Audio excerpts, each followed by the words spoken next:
اعوذ باللہ من الشیطان الرجیم بسم اللہ الرحمن الرحیم وبہ نستعین انہ خیر الناصر ومعین وصلی اللہ علی سیدنا محمد وآلہ الطاہرین اجمعین اللہم صلی علی محمد وآل محمد والصلاة والسلام علی اہل بیتہ الاطہار ولعنۃ اللہ علی اعدائہم اجمعین من الآن الی قیام یوم الدین آمین یا رب العالمین۔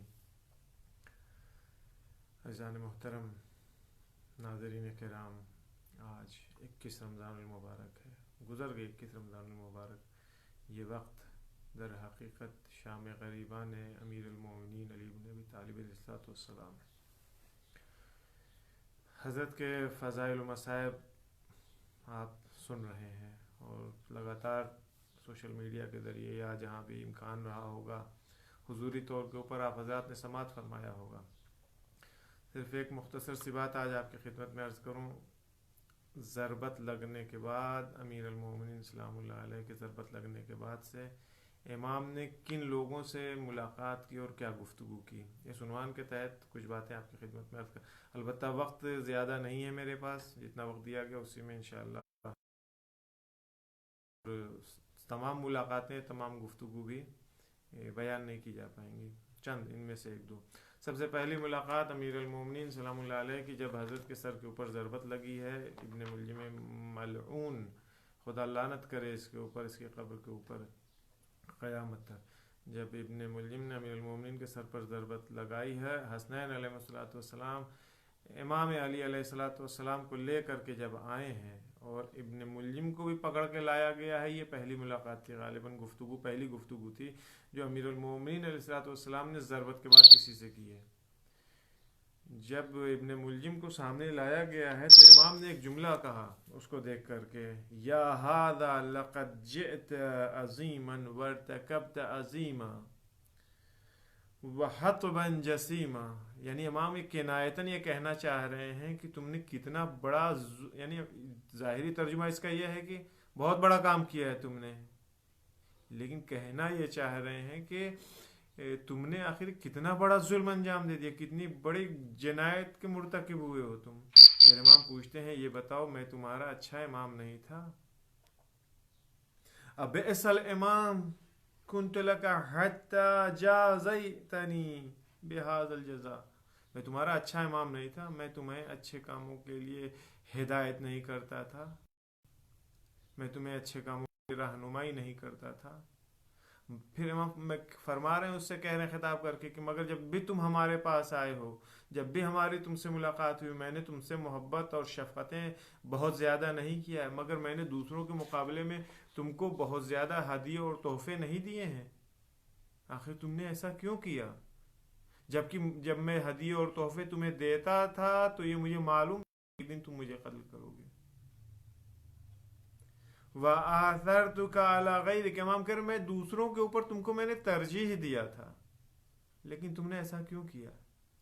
آپ سنیں گے جواب ابن ملجم نے کیا کہا تھا، صرف ایک جملہ کہا تھا، یا علی اگر کسی کو جہنم اپنی یا علی اگر کسی کو جہنم اپنی طرف کھینچ رہی ہو تو آپ اس کو زبردستی جنت میں نہیں لے جا سکتے ہیں۔ جارج جرداق لبنان کا ایک عیسائی رائٹر ہے، مر گیا ابھی تازے کچھ سال پہلے اس کی ڈیتھ ہوئی ہے۔ اس شخص نے ایک جملہ کہا ہے، جملہ اس کا بڑا اچھا ہے، کہا یعنی غفلت جو ہے انسان کو ایسی جگہ پہنچا دیتی ہے جہاں پہ جانے کے بعد انسان ولی خدا کو خدا کا نام لے کر خدا کے گھر میں قتل کر دیتا ہے۔ یہ غفلت ہے، جہالت نہیں ہے۔ ابن ملجم جاہل نہیں تھا، اس کو معلوم تھا کہ یہ امام ہے، اس کو معلوم تھا ان کا مرتبہ کیا ہے، سب کچھ پتا تھا، جاہل نہیں تھا، غافل تھا۔ اور یہ غفلت اتنی خراب چیز ہے، اتنی بے بدبخت کر دینے والی چیز ہے۔ قرآن مجید کی آیت کے مطابق سورہ، آپ لوگ قرآن مجید کی سورہ اعراف کی 179 نمبر کی آیت دیکھیں، خداوند عالم کیا فرما رہا ہے، وَلَقَدْ زَرَعْنَا لِجَهَنَّمَ كَثِيرًا مِّنَ الْجِنِّ وَالْإِنسِ، یہاں تک کہ آخر میں ارشاد ہو رہا اولئک هم الغافلون، وہ چیز جو انسانوں اور جناتوں کو سب کو جہنم کی طرف کھینچ کر کے لے جاتی ہے وہ غفلت ہوتی ہے لوگوں کی، یعنی یہ غفلت ہے جو لوگوں کو جہنم کی طرف کھینچ کر کے لے جا رہی ہے۔ ابن ملجم بھی غافل تھا. یہ پہلی ملاقات تھی, پہلی گفتگو تھی. دوسری گفتگو یا دوسرا شخصیت جس سے امام سے ملاقات ہوئی ہے حجر ابن عدیہ عدی ہے. جب حجر کو امیر المومنین, جب دیکھیے جب کوفے میں یہ بات خبر پھیل گئی تھی کہ اب امیر المومنین بچیں گے نہیں, ڈاکٹر آ کر کے جا چکا تھا, تو حجر بھی آئے تھے روتے پیٹتے سر پیٹتے ہوئے. حجر ابن عدی بھی آئے, اپنے ساتھ کئی سارے لوگوں کو لے کر کے آئے تھے. حجر نے جب امام کے کمرے میں داخل ہوئے ہیں امام کے سامنے, امام تو غشی کے عالم میں تھے, تو حجر نے کچھ اشعار شعر پڑھنے شروع کیے. تو امام تو بے ہوش تھے. ایک بیک امام کو افاقہ ہوا غش سے, تو امام نے اپنی آنکھیں کھولی. آنکھیں کھولنے کے بعد امام حسن مجتبی علیہ الصلوۃ والسلام سے کہ یہ کون ہے؟ کہا بابا حجر ابن عدیہ ہیں آپ کی عیادت کے لیے. تو کہا ہاں. امام خوش ہو گئے. امام نے کہا حجر ذرا نزدیک آؤ, آگے آؤ. حجر کو اپنے آگے نزدیک بلایا امام نے. پھر امام نے کہا کہ تم کیا شعر پڑھ رہے تھے, ذرا پھر سے پڑھو. تو حجر نے جو ہے شعر پڑھنا شروع کیا. بہت پیارے پیارے اشعار حجر نے پڑھے, لیکن آخر میں جو شعر پڑھا تھا فَيَا أَسَفَا عَلَى الْمَوْلَى اتَّقَا, یعنی مجھے افسوس ہے, میں اس بات کے اوپر افسوس کر رہا ہوں کہ باپ, یتیموں کا باپ اس دنیا سے جا رہا ہے. اب طہارت حیدرہ الزکا, طہارت کا مجسمہ اس دنیا سے جا رہا ہے. میدان جنگ میں جو شجاع اور بہادر تھا وہ شخص اس دنیا سے جا رہا ہے. اخلاق کے میدان کا غازی اس دنیا سے جا رہا ہے. ہم یہ اتنی بڑی شخصیت ہمارے ہاتھ سے نکل رہی ہے. مرثیہ پڑھ رہے تھے, اشعار پڑھ رہے تھے حجر ابن عدی. جب حجر اپنے اشعار پڑھ کے خاموش ہوئے تو امام نے کہا کہ حجر ذرا نزدیک آؤ, میں تم سے ایک سوال پوچھتا ہوں, اس کا صحیح صحیح جواب دینا. آپ دیکھیے اللہ اکبر, امیر المومنین اسلام آخری وقت ہے نا, ایسے وقت میں بھی کتنا دوسروں کی فکر ہے امام کو, دوسروں کی مستقبل کی فکر ہے, اس کی عاقبت کی فکر ہے. امام پوچھتے ہیں کہ یہ بتاؤ کہ صرف امام پوچھے, امام کی آنکھوں سے آنسو جاری ہے اس سوال کو پوچھتے ہوئے. امام نے پوچھا کہ یہ بتاؤ اگر کسی دن کوئی تم سے یہ کہے کہ علی کو چھوڑ دو تو تم کیا کرو گے؟ کوئی تم سے یہ کہے کہ علی کو نعوذ باللہ اس کو علی کو ناسزا دو, علی سے برات اختیار کرو, پھر یہ بتاؤ تم کیا کرو گے؟ جملہ سنیں حجر ابن عدی کا. فقال واللہ یا امیر المؤمنین لو قطعت بالسیف اربا اربا, اے امیر المومنین اللہ کی قسم کھا کے کہتا ہوں کہ اگر تلواروں سے ہمیں ٹکڑے ٹکڑے کر دیا جائے, ہمیں جلا دیا جائے, ہماری راکھ کو آسمان میں ہوا میں بکھیر دیا جائے, اس کے بعد ہمیں زندہ کیا جائے, پھر پوچھا جائے, پھر بھی ہم آپ سے دستبردار نہیں ہوں گے, ہم آپ سے برات اختیار نہیں کریں گے امیر المومنین. یہ جملہ ہے. امیر المومنین نے بھی کہا نہیں دیکھو حجر, اگر کبھی کوئی تم سے یہ کہے کہ علی کو نا سزا دو, علی کو برا بھلا کہو, کہہ دینا اپنی جان بچانے کے لیے علی کو برا بھلا کہہ دینا, لیکن اگر کوئی یہ کہے کہ علی سے برات اختیار کر لو, علی کو چھوڑ دو, یہ کام کبھی مت کرنا, اپنی عاقبت خراب کر لو گے. ولایت کو کبھی مت چھوڑنا. یہ حجر ابن عدی ہیں. اور یہی ہوا حجر کے ساتھ جب معاویہ بن ابی سفیان لعنت اللہ علیہ, جب اس کے سپاہیوں نے جناب حجر ابن عدی کو, وہ جگہ جہاں ان کو اریسٹ کیا گیا تھا, جس جگہ ازرا نام کی جگہ ہے, وہ مرج ازرا دمشق میں, سیریا کا بارڈر, دمشق کا بارڈر ہے وہ, جہاں پہ ان کی مرکز ہے. امام حسن یعنی امیر المومنین کے زمانے کی بات نہیں, حضرت کی شہادت واقع ہو چکی ہے. امام حسن سلام اللہ علیہ بھی شہید ہو چکے ہیں. امام حسین اسلام کی حکومت کا زمانہ ہے جب معاویہ کے لوگ آئے ہیں, اور آنے کے بعد سے حجر ابن عدی سے سوال انہوں نے کیا تھا کہ علی کے سلسلے میں تمہارا کیا خیال ہے, علی سے برات اختیار کرو, علی کو چھوڑ دو. تو یہی نہیں, جب جناب حجر نے وہی جواب دیا جو امیر المومنین نے کہا تھا کہ اصلا امیر المومنین کو چھوڑنے, اور یہ بھی دھمکی تھی کہ یا علی کو چھوڑ دو یا تلواروں سے تمہیں ٹکڑے کر دیا جائے گا اور یہیں پہ دفن کر دیں گے. تو حجر ابن عدی نے بھی یہی کہا تھا کہ میں تو بہت زمانے سے امیر ابن ابی طالب علیہ السلام کے زمانے سے اس دن کا منتظر تھا، تم ہمیں دفن کر دو، ہم یہی چاہتے ہیں، شہادت تو ہم چاہ ہی رہے تھے اس زمانے سے، ہمارا مولا شہید ہو گیا، ہم شہید پائے، ہم تو چاہ ہی رہے تھے شہادت، ہمیں دفن کرو۔ چنانچہ حجر ابن عدی کو قطع قطع کر کے یعنی ان کو شہید کیا گیا اور دفن کر دیا گیا وہاں پہ۔ اللہ اکبر۔ لیکن حجر بھی دیکھیے مولائی کسے کہتے ہیں، ولایت کا اثر کیا ہوتا ہے، اگر انسان کا عقیدہ صحیح ہو، ایمان صحیح ہو تو وہ کیا کرتا ہے۔ حجر نے کہا تھا سنو، ڈر نہیں لگتا ہے، صرف ایک کام کرو، مجھے اجازت دے دو کہ میں 2 رکعت نماز پڑھ لوں۔ حجر ابن عدی نے جلدی جلدی 2 رکعت نماز پڑھی۔ یہ 2 رکعت نماز خود حجر کا بیان ہے کہ اپنی زندگی میں میں نے پہلی بار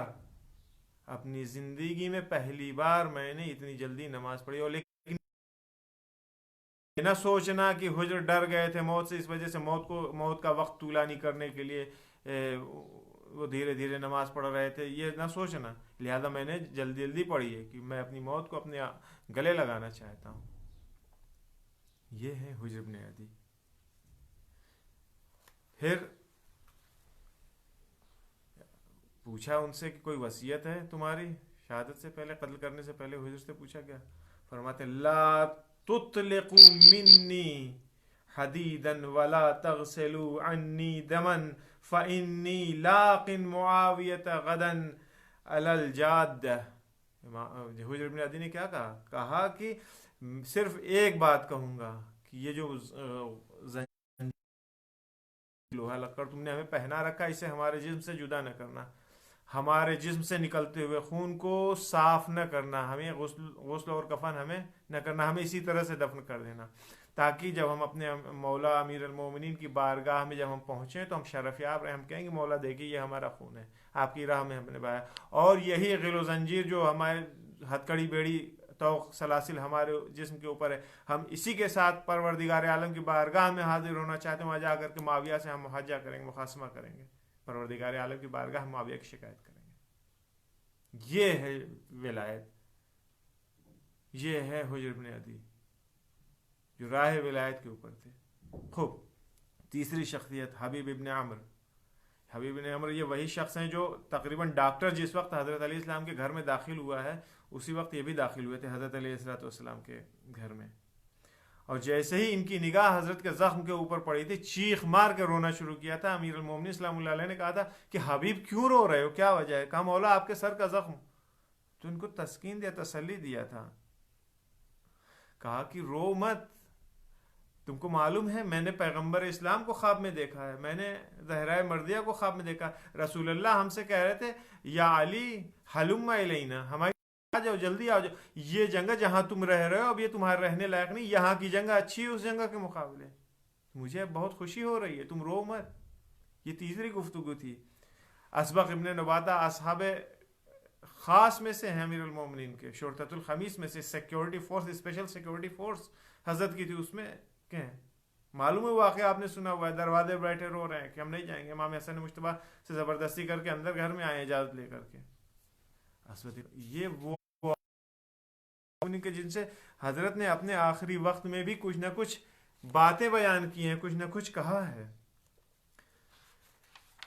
جب اسبق ابن نباتہ امام کے پاس پہنچے ہیں تو عیادت کرتے ہوئے، عیادت جب کیا ہے تو امیر المومنین سلام اللہ علیہ نے کہا کہ اسبق تم کو اسلام کا آخری وقت تھا تو میں بھی پیغمبر اسلام کی عیادت کے لیے ان کے پاس حاضر تھا، تو پیغمبر اسلام نے مجھے ایک حکم دیا، کہا کہ تم مسجد میں جاؤ اور جس زینے پر میں بیٹھتا ہوں ممبر کے، اس زینے سے ایک نیچے والے زینے کے اوپر کھڑے ہو کر کے لوگوں کو اس بات کا اعلان کر دو، کیا کہو علام یدیہ فلعنۃ اللہ علیہ، جو بھی اپنے ماں باپ کا عاق ہو جائے، جس کو اس کے ماں باپ عاق کر دیں، اس کے اوپر خدا کی لعنت ہو۔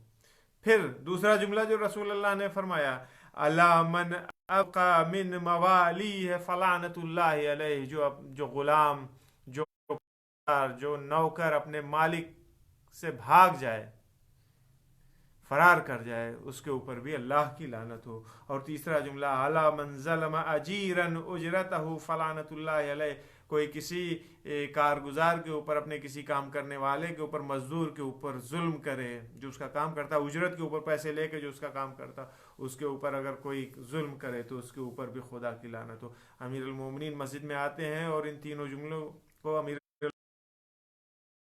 فرمایا۔ کسی نے کچھ نہیں کہا، صرف ایک شخص کھڑا ہوا، اس نے کہا کہ یا علی، آپ نے چھوٹے چھوٹے سے جملوں میں بہت بڑی بڑی باتیں کہہ دی، ذرا اس کو ایکسپلین کر دیے، اس کی تشریح بیان فرما دیے۔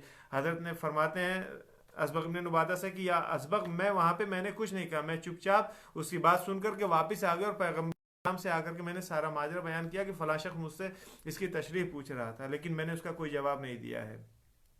اب کہ فرما رہے امیر المومنین کی اسبغ ابن نباتہ کہتے ہیں کہ امیر المومنین نے مجھے آگے بلایا، مجھ سے کہا اپنا ہاتھ آگے بڑھاؤ۔ جب میں نے اپنا ہاتھ آگے بڑھایا تو حضرت نے میری ایک انگلی پکڑی، کہا کہ یا اسبغ ابن نباتہ، رسول اللہ نے اس دن مجھے بھی ایسے ہی آگے بلا کر کے اور میری ایک انگلی اسی طرح سے اپنے ہاتھوں میں پکڑی تھی، اور اس کے بعد فرمایا تھا یا ابا الحسن الا و انی و انت ابوا هذه الامه، اے ابو الحسن جان جاؤ، آگاہ ہو جاؤ کہ ہم امت کے دو باپ ہیں، فمن اقنا فلعنت اللہ علیہ، جس کو ہم اور تم یعنی ہم دونوں آگ کر دیں اس کے اوپر خدا کی لعنت ہے، اس کے اوپر اللہ کی لعنت ہوگی۔ پھر فرماتے ہیں کہ الا و انی و انت مولایا هذه الامه فعلی من ابقى ان لعنت اللہ، کہہ رہے ہیں کہ ہم اور تم اس امت کے دو مالک ہیں، دو مولا ہیں، باقی سب ہمارے غلام ہیں، اب جو بھی ہم سے بھاگے گا اس کے اوپر خدا کی لعنت ہو۔ پھر فرما رہے ہیں الا و انی و انت اجیر هذه الامه فمن ظلمنا اجرتنا فلا۔ پھر فرماتے ہیں کہ علی آگاہ ہو جاؤ، ہم اور تم اس امت کے دو اجیر ہیں، جس نے بھی ہمیں اجرت دینے میں کوتاہی کی، ہمیں تکلیف پہنچائی، ہمارے اوپر ظلم کیا۔ اجرت کیا ہے؟ اجرت کیا ہے؟ قل لا اسألکم علیہ اجرا الا المودۃ فی القربى، اہل بیت کی مودت ہے، ہمارے قرابت داروں کی مودت اور محبت، یہی اجرت تھی۔ جس نے اس کو ادا کرنے میں کوتاہی کی، یہ ظلم کیا، اس کے اوپر بھی خدا کی لعنت ہو۔ یہ ہیں امیر المومنین، یہ ہیں ان کا آخری وقت۔ آخری وقت میں بھی پھر فرماتے ہیں کہ جب پیغمبر اسلام نے یہ تشریح بیان کی، خود پیغمبر نے بھی آمین کہا اور میں نے بھی آمین کہا ہے۔ یہ ہے آخری راستہ بتا کے جا رہے ہیں، آخری وقت ہے، ہدایت کر کے جا رہے ہیں۔ اور یہ آخری مرحلہ اس کا جب آتا ہے، یہی بات کو ختم کروں کہ وہ آخری لوگ جن سے امیر المومنین نے گفتگو کیا وہ خود ان کی اولادیں تھیں، اولادیں بے قرار تھیں، بے تاب تھیں، باپ کا حال دیکھ رہی تھیں، اولادوں سے بھی خطاب کر کے آخر جب وصیت کر چکے